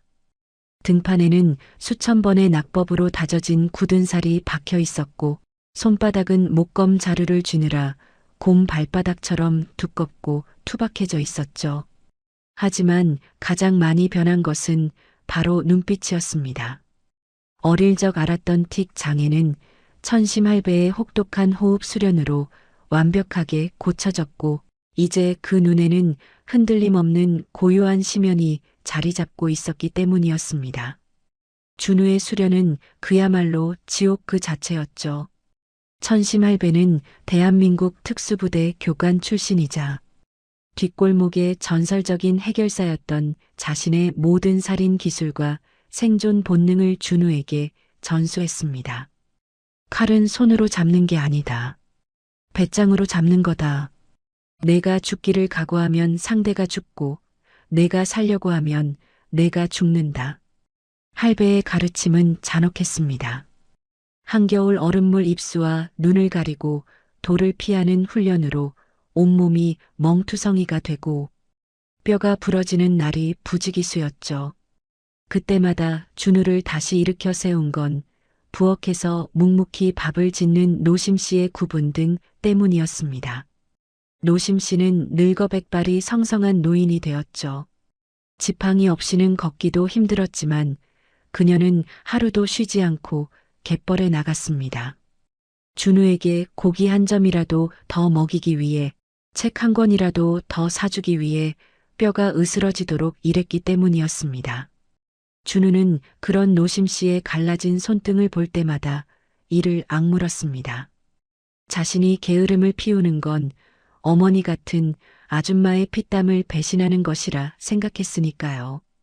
그래서 준우는 낮에는 무술을 연마하고 밤에는 할배가 구해다 준 경영학 서적과 병법서를 읽으며 머리를 채웠습니다. 그는 문무를 겸비한 완전체가 되어가고 있었던 것이었죠. 어느 날 오후 천심 할배가 마당에 앉아 곰방대를 물고 준우를 불렀습니다. 그의 앞에는 길이가 다른 두 개의 징검이 놓여 있었죠. 준우야, 이제 하산할 때가 된 것 같구나. 준우가 목검을 내려놓고 정중하게 무릎을 꿇었습니다. 아직 부족합니다. 스승님의 발끝에도 미치지 못합니다. 내 실력은 이미 나를 넘어섰어. 덤벼라. 오늘이 마지막 수업이다. 할배는 자리에서 일어나 징검 한 자루를 준우에게 던져주었습니다. 그리고 자신도 검을 뽑아들었죠. 10년 만에 처음으로 갖는 징검 승부였습니다. 팽팽한 긴장감이 마당을 휘감았고 정적 속에서 할배의 검이 먼저 번개처럼 파고들었습니다. 챙! 날카로운 쇠붙이가 부딪히는 소리와 함께 불꽃이 튀었죠. 준우는 당황하지 않고 할배의 검을 흘려내며 반격에 나섰습니다. 그의 검은 빠르고 묵직했어요. 10년 전 독사에게 작사를 휘두르던 그 야수성에 정교한 기술과 냉철한 판단력이 더해진 완벽한 검술이었습니다. 수십 합을 주고받은 끝에 준우의 칼끝이 할배의 목 울대 앞에 정확히 멈춰 섰습니다. 할배의 각근이 스르르 잘려 바닥으로 떨어졌죠. 할배는 껄껄 웃으며 검을 거두었습니다. 훌륭하다. 아주 훌륭해. 이제 늑대 새끼가 아니라 진짜 호랑이가 되었구나. 그날 저녁 세 사람은 조촐한 송별 잔치를 열었습니다. 노심 씨는 아껴두었던 시간장으로 끓인 미역국을 상에 올렸죠. 그녀는 훌쩍 자란 준우의 얼굴을 어루만지며 눈시울을 붉혔습니다. 우리 도련님, 정말 장하십니다. 회장님이 살아계셨으면 얼마나 기뻐하셨을까. 준우는 노심 씨의 거친 손을 자신의 볼에 비비며 다정하게 말했습니다. 아줌마, 그동안 고생 많으셨어요. 이제 제가 호강시켜 드릴게요. 서울 가서 우리 집 다시 찾고 아줌마 무릎도 고쳐 드릴게요. 아이고, 나는 괜찮다. 나는 여기서 죽어도 여한이 없다. 하지만 준우는 고개를 저었습니다. 그는 품속에서 낡고 다른 사진 한 장을 꺼냈죠. 10년 전 쫓겨나던 날 밤 노심 씨가 챙겨온 부모님의 결혼 사진이었습니다. 준우의 눈빛이 차갑게 가라앉았어요. 반드시 돌아갈 겁니다. 가서 되찾을 겁니다. 제 이름, 제 집, 그리고 아버지가 남기신 모든 것을요. 그 시각 서울 대성그룹 회장실. 창밖의 야경을 내려다보는 강진태 회장의 표정은 좋지 않았습니다. 10년 전 독사가 실패하고 돌아왔을 때 그는 길길이 날뛰었지만 섬에 숨어 사는 것들이 뭘 할 수 있겠냐며 애써 무시해 왔었죠. 하지만 최근 소야도에서 귀신이라 불리는 청년이 깡패들을 쓸어버리고 있다는 섬뜩한 소문이 들려왔기 때문이었습니다. 강진태는 비서실장을 호출했습니다. 10년 전 준우를 처리하라고 지시했던 바로 그자였죠. 비서실장, 소야도 쪽에 사람 좀 보내봐. 쥐새끼들이 아직 살아있는지 확인해. 회장님, 설마 10년이 지났는데. 확인해. 내 눈으로 시체를 보기 전까진 아무것도 믿을 수 없어. 만약 살아있다면 이번엔 실수하지 말고 확실하게 처리해. 강진태의 눈에 다시 한번 살기가 돌았습니다. 하지만 그는 모르고 있었죠. 자신이 얕잡아 보았던 그 쥐새끼가 이제는 자신의 숨통을 끊어놓을 거대한 맹수가 되어 서울로 향하고 있다는 사실을 말입니다. 다음 날 아침 준우와 노심 씨는 짐을 꾸려 선착장에 섰습니다. 하지만 천심할배는 끝내 배웅을 나오지 않았죠. 다만 준우의 가방 속에 낡은 봉투 하나를 몰래 넣어두었을 뿐이었습니다. 그 봉투 안에는 할배가 평생 모은 전 재산이 든 통장과 서울 뒷골목의 지도가 들어 있었죠. 배가 출발하자 준우는 멀어지는 소야도를 향해 깊게 허리 숙여 인사했습니다. 지옥 같았지만 자신을 다시 태어나게 해준 제2의 고향이었으니까요. 그리고 그는 서울 쪽 하늘을 노려보았습니다. 기다려라, 강진태. 내가 간다. 배는 거친 파도를 가르며 육지로 향했습니다. 10년 전 쫓겨나던 밤의 초라한 행색은 온데간데 없었죠. 이제 그들이 가는 길은 단순한 귀향이 아니었습니다. 빼앗긴 왕자를 되찾기 위한 전쟁의 서막이자 대한민국을 뒤흔들 거대한 복수국의 시작이었던 것입니다. 과연 18세가 된 강준우는 서울이라는 정글에서 어떻게 살아남아 복수를 실현할까요? 그리고 그가 서울에 도착하자마자 마주칠 첫 번째 시련은 무엇일까요? 10년 만에 밟은 서울 땅은 화려했지만 18살 준우가 가장 먼저 향한 곳은 대성그룹 본사가 아니었습니다. 그는 서울 영등포의 허름한 뒷골목, 한성 곰탕이라는 낡은 간판이 달린 식당으로 향했죠. 그곳은 강진태의 모략으로 회사를 뺏기고 국밥집 주인으로 전락한 선대 회장의 옛 친구 장판석 회장의 은신처였기 때문이었습니다. 가게 문을 열고 들어선 준우의 눈에 빚쟁이들에게 멱살을 잡혀 곤욕을 치르고 있는 늙은 장 회장의 모습이 들어왔습니다. 준우는 단숨에 빚쟁이들을 제압하고 장 회장 앞에 무릎을 꿇었죠. 자, 자네는 누군가? 준우는 대답 대신 뒤따라 들어온 노심 씨를 바라보았습니다. 노심 씨는 등 뒤에 소중히 메고 있던 낡은 배낭을 내려놓았습니다. 12년 전 소야도 갯벌을 건널 때부터 한시도 떼어놓지 않았던 그 배낭이었죠. 그 안에서 거칠고 투박한 항아리 하나가 나왔습니다. 대성그룹 종가집의 100년 묵은 시간장 항아리였습니다. 아니, 이건 강 회장 댁 시간장 단지 아닌가? 박 여사, 이걸 왜? 장 회장이 의아해하는 순간 노심 씨가 준우에게 눈짓을 보냈습니다. 준우는 망설임 없이 바닥에 있는 쇠몽둥이를 들어 항아리를 내리쳤습니다. 와장창, 날카로운 파열음과 함께 항아리가 산산조각 났습니다. 검은 간장 덩어리들이 사방으로 튀었죠. 그런데 깨진 항아리 바닥, 겹겹이 쌓인 비닐 뭉치 속에 숨겨져 있던 서류 봉투 하나가 모습을 드러냈습니다. 12년 전 노심 씨가 쫓겨나기 직전 강 회장의 금고에서 몰래 꺼내 항아리 깊숙이 숨겨두었던 진실이었죠. 준우는 간장 얼룩이 묻은 서류 봉투를 집어 장 회장에게 내밀었습니다. 아버지의 진짜 유언장, 그리고 강진태가 조작하기 전에 원본 유전자 검사 결과지입니다. 아줌마가 목숨 걸고 지켜온 칼자루입니다. 어르신, 이 칼을 휘두를 수 있게 도와주십시오. 장 회장은 떨리는 손으로 서류를 확인하고는 오열했습니다. 그날 밤 곰탕집의 셔터가 내려가고 역사적인 동맹이 맺어졌죠. 준우는 이 증거를 바탕으로 강진태에게 버림받은 인재들을 모아 그림자팀을 결성했습니다. 그렇게 강산이 변한다는 10년의 세월이 흐르고 또다시 2년이라는 시간이 더 흘렀습니다. 어느덧 준우의 나이는 30살이 되어 있었죠. 그동안 준우는 철저하게 자신을 감춘 채 미국 월가에서 제이킹이라는 이름의 투자자로 활동하며 천문학적인 자금을 모았습니다. 동시에 그림자 팀을 움직여 대성그룹의 지분을 야금야금 사들이며 때를 기다렸습니다.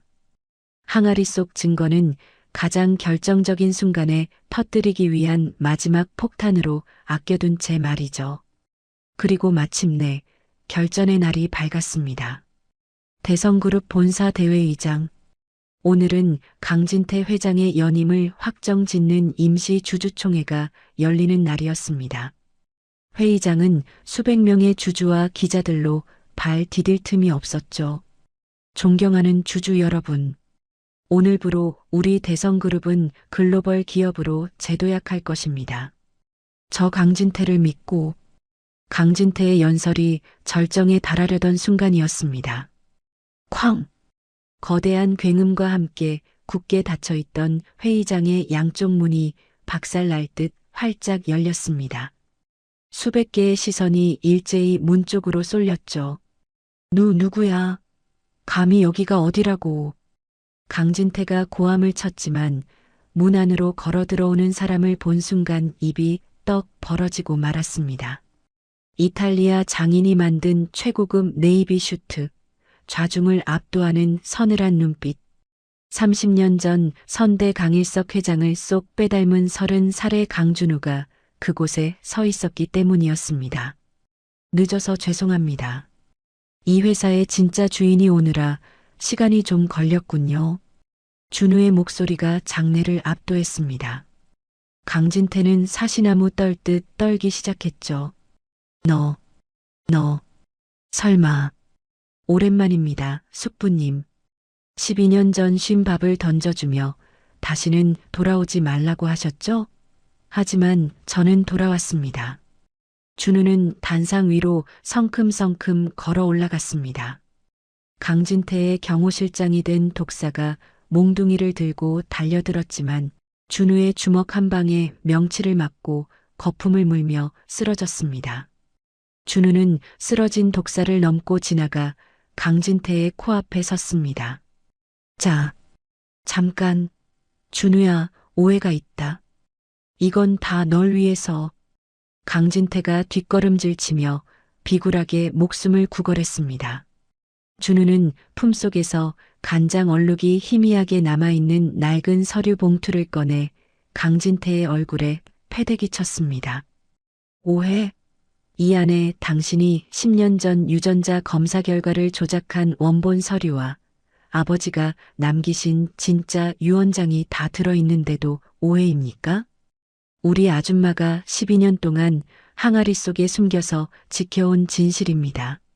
서류들이 눈처럼 흩날리며 바닥에 깔렸습니다. 기자들이 하이에나처럼 달려들어 증거들을 찍어댔고 주주들은 야유를 퍼붓기 시작했죠. 준우가 강진태를 향해 천천히 다가갔습니다. 그의 눈빛에서 뿜어져 나오는 살기는 실로 엄청난 것이었습니다. 오지 마. 오지 말라고. 강진태의 동공이 지진이라도 난 듯 흔들렸습니다. 그의 눈에 준우는 저승사자처럼 보였던 것입니다. 극도의 공포감이 그의 뇌를 마비시켰죠. 쪼르륵. 정적이 흐르던 단상 위에서 기이한 물소리가 들려왔습니다. 강진태의 최고급 양복바지 사타구니가 검게 젖어 들어가고 있었습니다. 노란 액체가 바짓단을 타고 흘러내려 대리석 바닥에 웅덩이를 만들고 있었던 것이었습니다. 세상에, 회장이라는 사람이 겁에 질려서 바지에 지린 거야? 객석에서 경악과 조소 섞인 비명이 터져 나왔습니다. 강진태는 수치심과 공포에 다리가 풀려 그 자리에 주저앉고 말았습니다. 자신이 밟아버리려 했던 조카 앞에서 가장 추악하고 부끄러운 꼴을 보이고 만 것이었죠. 준우는 코를 쥐며 싸늘하게 내려다보았습니다. 냄새나는군요. 회장 자리가 당신에게는 너무 과분했나 봅니다. 기저귀부터 차고 오시죠. 그때 검찰 수사관들이 들이닥쳤습니다. 강진태 씨, 당신을 살인 교사 및 사기 혐의로 긴급 체포합니다. 수갑이 채워지는 순간에도 강진태는 젖은 바지를 붙잡고 엉엉 울고 있었습니다. 개처럼 끌려나가는 그의 모습은 시궁창보다 더러운 몰락이었죠. 장례가 정리되자 장 회장이 단상으로 올라와 외쳤습니다. 소개합니다. 대성그룹의 새로운 회장, 강준우 회장님입니다. 우와! 함성이 터졌지만 준우는 담담했습니다. 그는 비서실장에게 차를 대기시키라고 지시했죠.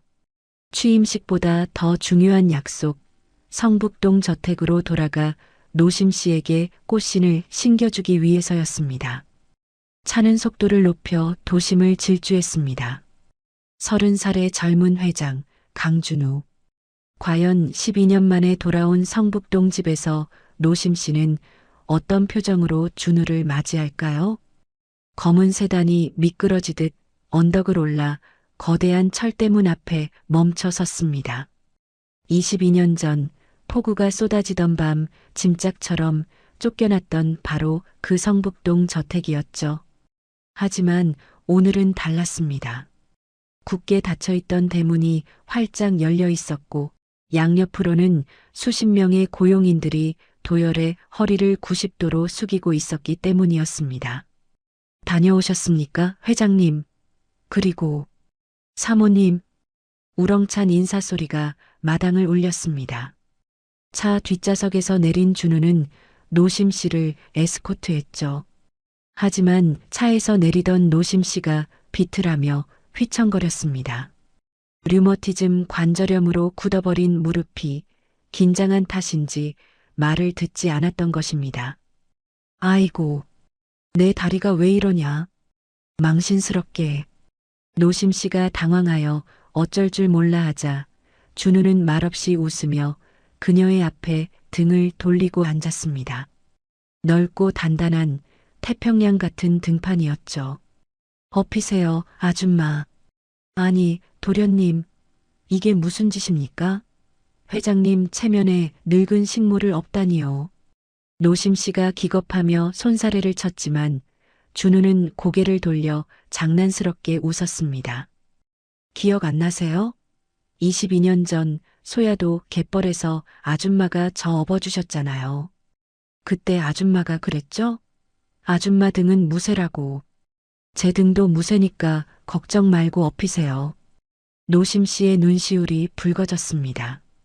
그 옛날 살기 위해 어린 도련님을 업고 진흙밭을 뒹굴었던 기억이 주마등처럼 스쳐 지나갔기 때문이었습니다. 노심 씨는 떨리는 팔로 준우의 목을 감싸 안고 조심스레 그의 등에 엎였습니다. 으쌰! 준우는 깃털처럼 가볍게 노심 씨를 업고 일어났습니다. 고용인들이 놀란 눈으로 쳐다봤지만 준우는 개의치 않고 당당하게 현관을 향해 걸어갔죠. 그의 등은 따뜻하고 널찍했습니다. 노심 씨는 훌쩍 자란 준우의 등 뒤에 얼굴을 묻으며 젖은 목소리로 속삭였습니다. 우리 도련님, 등판이 운동장 같네. 언제 이렇게 컸을까? 제가 말씀드렸잖아요. 아줌마 호강시켜드린다고. 준우는 노심 씨를 업은 채 현관을 지나 거실로 들어갔습니다. 그리고 과거 강진태가 앉아서 거만하게 굴던 이 집에서 가장 높고 편안한 회장님의 소파 상석에 노심 씨를 조심스레 내려놓았죠. 여기가 아줌마 자리예요. 지난 30년 동안 서서 일하시느라 고생하셨으니 남은 30년은 여기서 편히 쉬셔야 합니다. 노심 씨는 가시방석에 앉은 듯 엉덩이를 들썩였습니다. 도련님, 나는 여기가 불편하다. 그냥 부엌이 편해. 아니요. 이제 아줌마는 밥을 짓는 사람이 아닙니다. 밥상을 받는 사람입니다. 준우는 노심 씨 앞에 한쪽 무릎을 꿇고 앉았습니다. 그리고 품속에서 작고 예쁜 자개함 하나를 꺼내 무릎 위에 올려놓았죠. 열어보세요. 22년 전에 제가 한 약속 기억나세요? 노심 씨는 떨리는 손으로 함을 열었습니다. 순간 그녀의 눈이 휘둥그레졌죠. 함 속에는 눈이 부시도록 고운 분홍색 비단으로 만든 꽃신 한 켤레가 놓여 있었던 것입니다. 그것은 갯벌을 건널 때 맨발로 피를 흘리던 노심 씨를 보며 8살 준우가 맹세했던 바로 그 선물이었죠. 도련님, 그때 제가 그랬죠? 나중에 돈 많이 벌어서 세상에서 제일 예쁜 신발 사드리겠다고. 너무 늦어서 죄송해요. 준우는 상자에서 꽃신을 꺼냈습니다. 그리고 노심 씨의 발을 자신의 무릎 위로 가져왔죠. 양말을 벗기자 세월의 풍파를 정통으로 맞은 늙은 발이 드러났습니다. 뼈마디가 튀어나오고 굳은 살이 박힌 세상에서 가장 거칠지만 가장 아름다운 발. 준우는 그 발에 입을 맞추고 떨리는 손으로 꽃신을 신겨주었습니다. 기적처럼 신발은 맞춘 듯이 딱 들어맞았습니다. 노심 씨의 입에서 탄성이 터져 나왔죠. 평생 고무신만 신어왔던 그녀의 발이 난생 처음 비단구두 속에 포근하게 감싸인 것입니다. 이제 이 신발 신고 꽃길만 걸으세요. 절대로 다시는 험한 길 걷게 하지 않을게요. 노심 씨는 참았던 눈물을 터뜨렸습니다. 주름진 볼을 타고 흐르는 눈물이 비단 꽃신 위로 떨어졌죠. 그녀는 준우의 얼굴을 두 손으로 감싸 주었습니다. 고맙다. 고맙다, 준우야. 내 평생 소원을 다 이뤘다. 이제 죽어도 여한이 없어. 그런 말씀 마세요. 이제 시작인데. 저랑 오래오래 사셔야죠. 맛있는 것도 먹고 여행도 다니고 제가 효도할 시간은 주셔야죠. 준우가 노심 씨의 품에 얼굴을 묻었습니다. 30살의 건장한 회장님은 사라지고 다시 8살의 어리광쟁이로 돌아가 있었죠. 노심 씨는 준우의 등을 토닥였습니다. 22년 전 추운 폐가에서 준우를 안고 추위를 막아주던 그날처럼 따뜻하고 넓은 품으로 말입니다. 창밖으로 붉은 노을이 지고 있었습니다. 거실 가득 채운 황금빛 햇살 아래 비단 꽃신을 신은 어머니와 그녀의 발치에 기댄 아들의 모습은 세상 그 어떤 명화보다 아름다웠죠. 그렇게 대성그룹에 잃어버린 황태자는 왕자를 되찾았습니다. 하지만 그가 진짜 되찾고 싶었던 것은 차가운 회장실의 의자가 아니라 바로 이 부엌 냄새나는 따뜻한 품, 가족이 아니었을까요? 긴 겨울이 지나고 마침내 봄이 왔습니다.